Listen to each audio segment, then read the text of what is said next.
Hello everybody, welcome and welcome back to Naledi Dilena. It's your girl Naledi and I hope you guys enjoy this video. In this video I will be talking about industrial attachment and basically its place in the tertiary education system of Zimbabwe. But before I get into that, I just have a couple of housekeeping issues. Number one, the last video that I've done was 2 years back, so basically I've taken a long hiatus, and the main reason was that my channel started during the pandemic, during 2020, when I had lots of time, and then when I went back to school I found that I didn't do due diligence in prioritizing and managing my time between school and the channel, and the channel just quickly got swept away. So now I'm back. I'm still at school, but I'm back, and this is my attempt at really being serious about YouTube. I remember praying to the Holy Spirit. I was like, Holy Spirit, should I go back to YouTube? I'm gonna go back to YouTube. And within 2 hours I got confirmation. So I think, yeah, I'm in the right path, and so this is me officially coming back. In connection to that,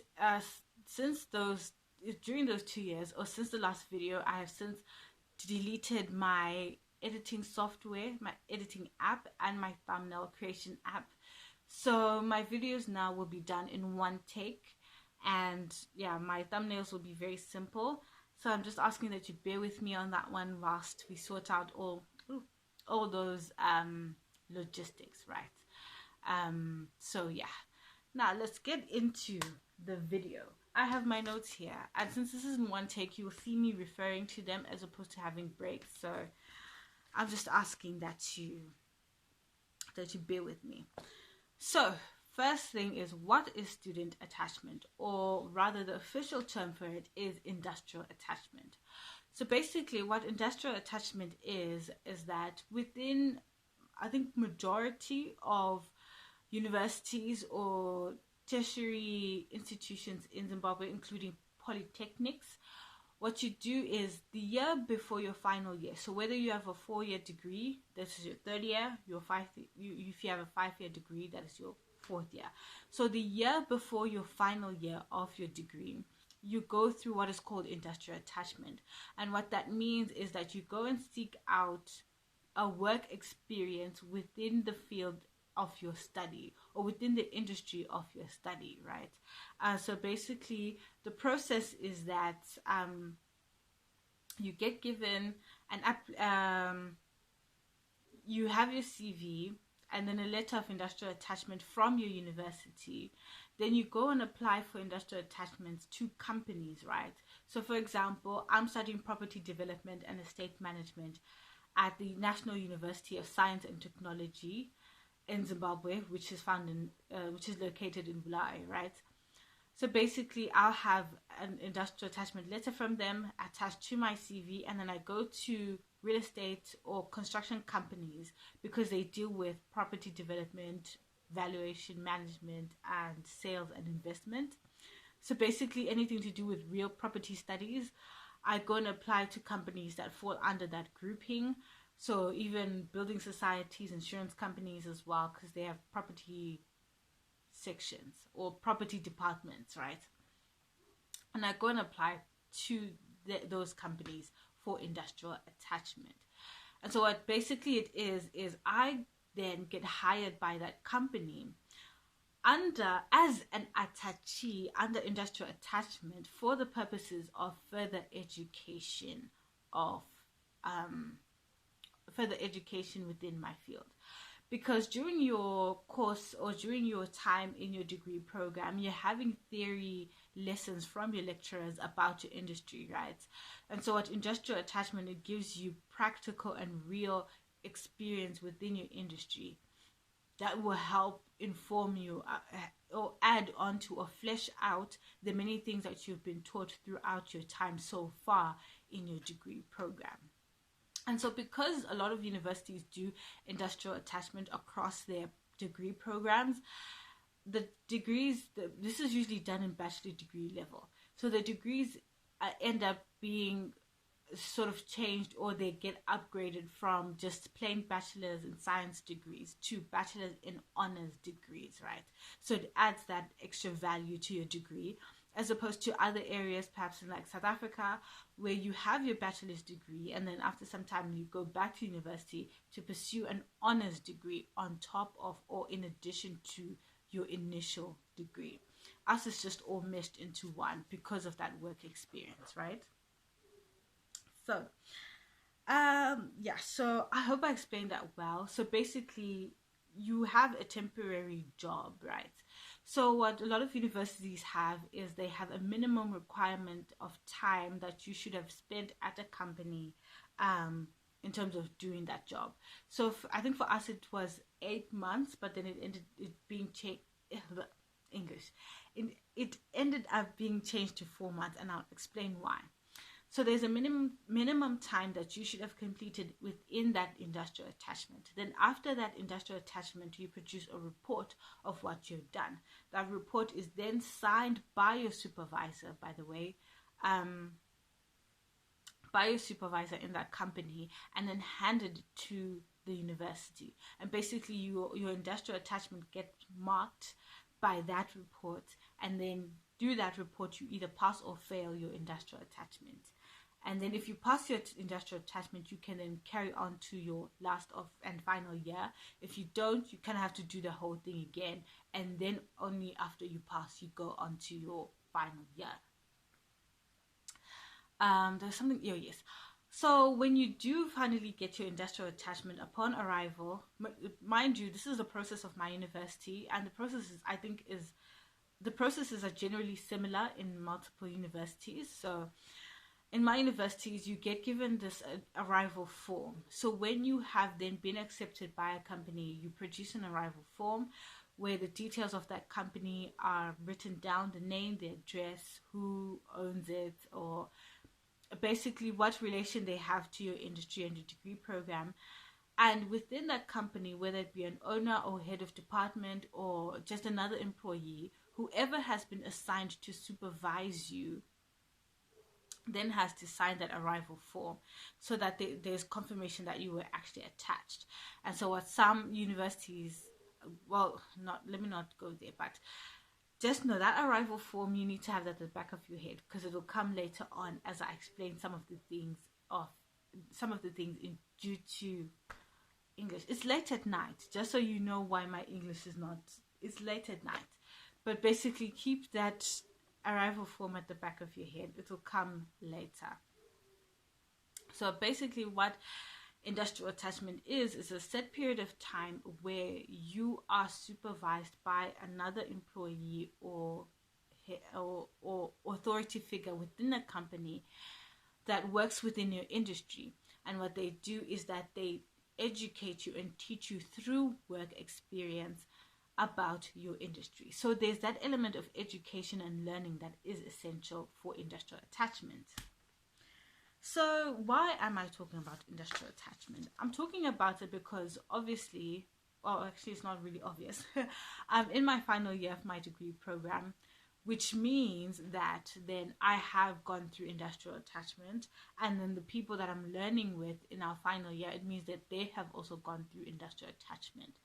And so when we came back for our final year, it was very interesting to listen to the stories and the anecdotes people had, not just of the experience and the education they gained from industrial attachment, but all the other experiences that they had with industrial attachment. And I just often wonder about many of the other things that people have gone through in other degree programs. Obviously, I talked to them so that I have an understanding that people did go through that industrial attachment experience. So it's really interesting to talk about them. Also, for those that may not know, my channel is a social commentary channel, and basically what that means is, I'm about to sneeze. Sorry if I touch my nose, something is happening here.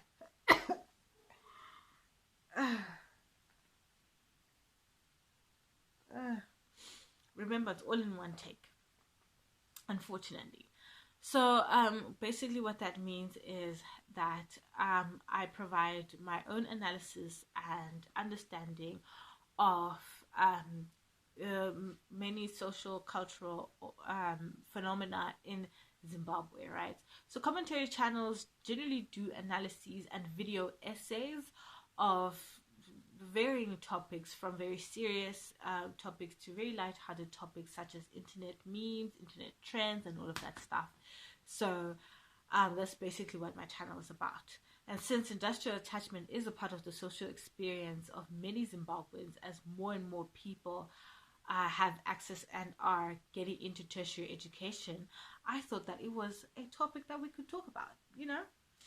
So now that you know what industrial attachment is and why I'm talking about it, I'm going to go into the main purposes of industrial attachment, and I have 3 here. So the first one is to gain invaluable industrial experience within the industry. And so this is done because throughout your degree program, you'll be taught in theory about the whatever industry you're in, whether it be finance or engineering or IT or computer science. You'll be taught in theory about the processes and the things that happen in your industry. And this is from your lecturers who often have experience in those industries or are still connected to those industries. And so they'll also give you that information that they have in addition to the actual information and theory that you need just to do the work that you are being qualified for. And so what industrial attachment does, it gives you that practical experience that theory can often overlook, or that theory cannot provide. So it's an invaluable industrial experience that you can then use to help you make more informed career choices. So maybe you come across certain sectors of your industry that you enjoy more than others, which means after graduation then you can concentrate on those areas, right? It also gives you an ability to identify certain things that you can incorporate into your work as going forward after graduation and all of that stuff. So there's that invaluable industrial experience and learning from industrial attachment. The second one is that it informs you rather of the realities of your field. So again, you have theory and information and knowledge of your field, but when you go out into industrial attachment, you're in the real world basically. And so there's certain things that theory overlooks. There's certain experiences that you get, maybe not even just specifically to your industry, but just generally having workforce experience. Definitely it helps inform you about the realities of what's going on in your industry. There are certain trends or certain situations or certain stipulations that are attached to your industry that you get to see working in real time. So that is one purpose of industrial attachment. The third purpose is to help you in selection of a project topic of an area of study. So basically in your final year for your university or tertiary education experience, even for polytechnics, I'm just saying for university more often is because I am in university, so I first had experience. But basically in your final year, you have what is called your dissertation or your project. Basically, it is an in-depth study or research into a specific area or into a specific topic within your studies, within the area of your studies, right? So since I'm doing property development and estate management, a topic then could be, or an area of study is to look into property valuation, right? And then delve deeper into certain limitations and delimitations of your study and all of that stuff. So it basically, having experience in your industrial attachment, you get exposed to certain things or certain sectors in your industry, and some you'll find more interesting and you'll have more passion for them than others, and therefore it will help you narrow down your focus to those areas, right? Because it takes a lot of effort and time to produce a dissertation. So it needs to be something that you're interested in. And so that work experience helps you identify that area, and also helps you identify areas that you will have access to in order to conduct research. So yeah, those are the purposes of industrial attachment. And I do think, especially from my experience and the experience of my other classmates, industrial attachment does meet those objectives and those aims and purposes. However, obviously I'm making this video because some things went wrong. There are certain things that go wrong when it comes to the industrial attachment experience, right? So the first one, well, there's a broad umbrella of exploitation by students. So the first one is that basically students end up because you're still a student when you are an attachee, or if you're in industrial attachment, you're still a student. So the thing is, students end up working full-time jobs for little or no pay. So the thing about industrial attachment is that there's no stipulated rule or law or expectation or condition that you have to pay students. It's just that in recognition to the fact that these students, even though they're learning, they're essentially working, that you pay them for that work. But unfortunately, what ends up happening in a lot of companies is that when that student then becomes attached in that company, they end up taking up the roles and responsibilities of a full-time employee, a full-time qualified employee with little to no pay, right? So there's that exploitation of, like, this person has a proper workload, right, on top of their studies, that you do not pay them for, under the basis of, well, you're not qualified, you're a student. At the end of the day, you're getting experience and education from working here. So that is your payment for you doing these things that inevitably also help the company, because if I'm doing roles and responsibilities within the company, they're helping the company, right? So then students end up being like, they're working like full-time employees and having pressure and expectations that they are not qualified to meet, right? And so remember, when I was talking about in industrial attachment, there are supervisors. Somebody should be supervising you. So that person, when they're supervising you, they're also supposed to be teaching you and educating you about your work, right? But unfortunately, people end up having less supervision but more work, and so they end up working like full-time employees, which then means that their work and the things that they do have actual, sometimes tangible or fungible impact on the company. And if something were to go wrong, they will receive full brunt punishment for that, when they are still working under the capacity of a student. So that's one of the unfortunate things. In relation to that and under exploitation, basically what some companies do is that they end up supplementing their workforce or putting into their workforce student attachees on the basis of, well, I don't have to pay them, or I don't have to pay them much. So they end up doing full-time work for little pay. To further explain this, I'll use an example. Say a company needs 2 new accountants, right? 2 new qualified accountants that they're going to have to pay according to the value of their qualifications and or experience in the field. In that company, they need that. But a company, what they will do is that they will hire student attachees, sorry if I'm doing this, but they'll hire student attachees to fill those roles, right? So you're hiring students who are not qualified to fill those roles. So you're hoping that what they've learned so far in the years of their degree is what they will use to complete those jobs and to do those jobs under the guise of, well, you're learning. And then what ends up happening is you don't have to pay them as much. So you end up supplementing your workforce with cheap labor in order to in order to avoid proper remuneration of people's services and their time. And again, that's just nasty. That's not right, okay? The third thing under exploitation is that basically the whole thing that's wrong that happens in industrial attachment is there's a lot of exploitation. So the third thing is that students sometimes end up running errands or doing tasks outside of the description of their attachment.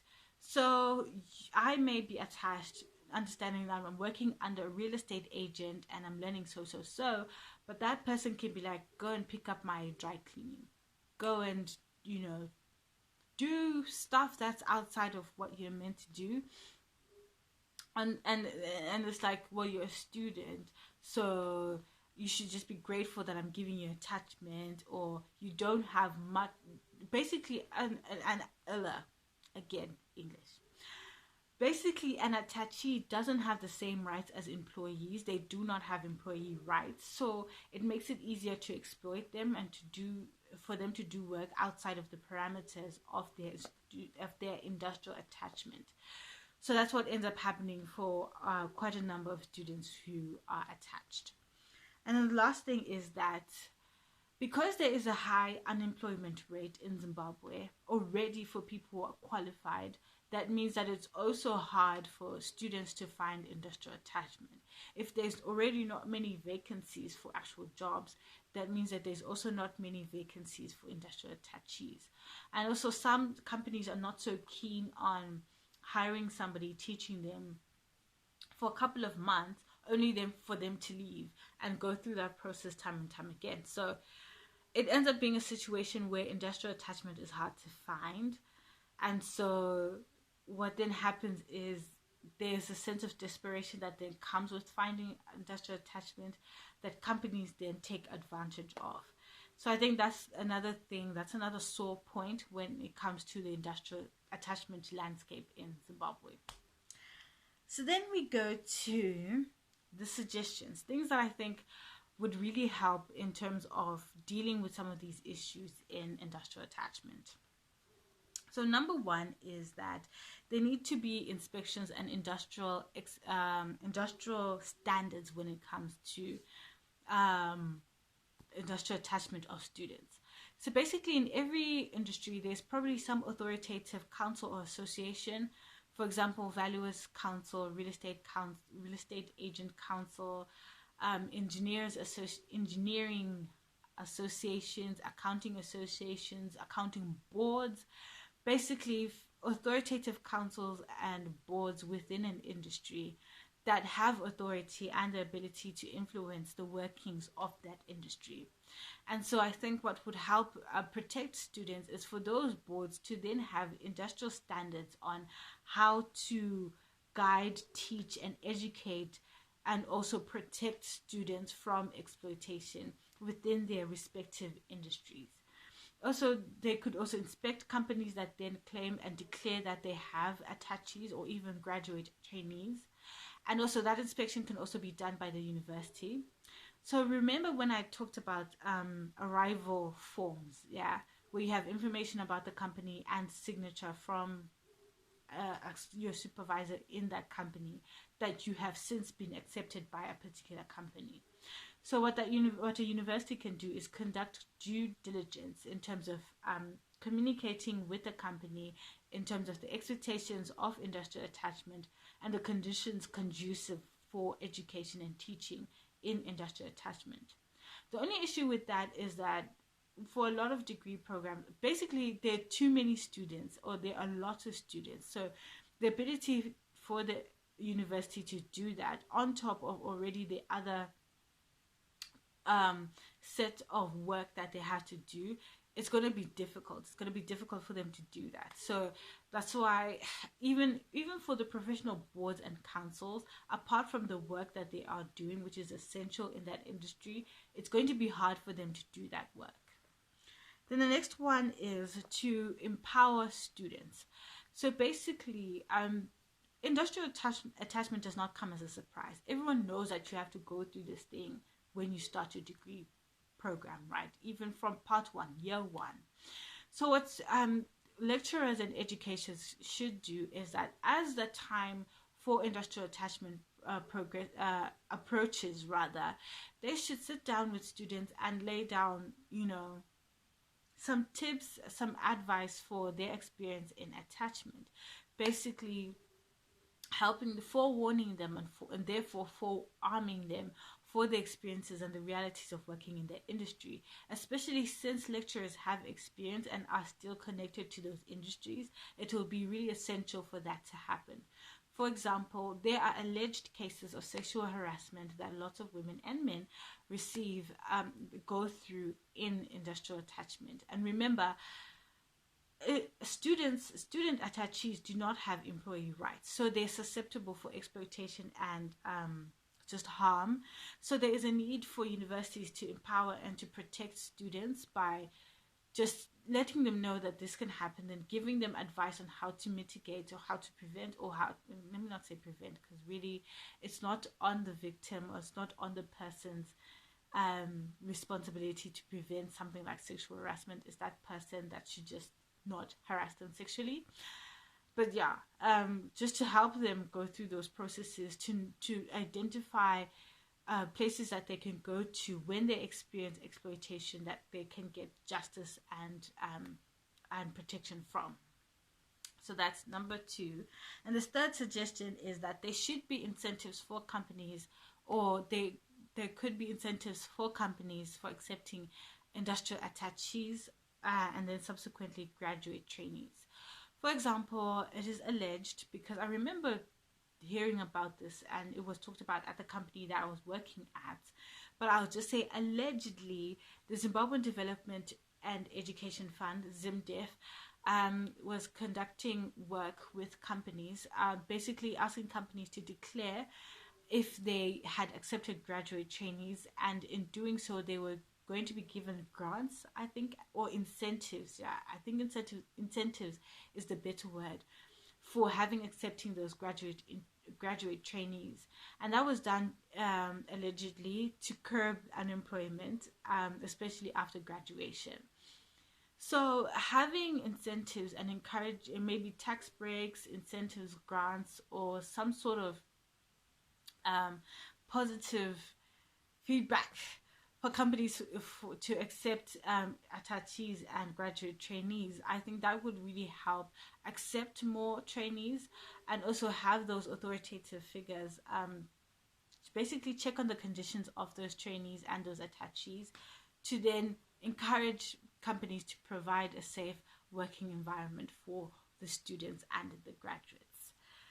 So that is the end of the video. That is my deep analysis into the world of student attachment. If you have something similar in your country or in the area that you live in, please comment down below your thoughts, any comparisons you have through your experience and the experience of your particular area.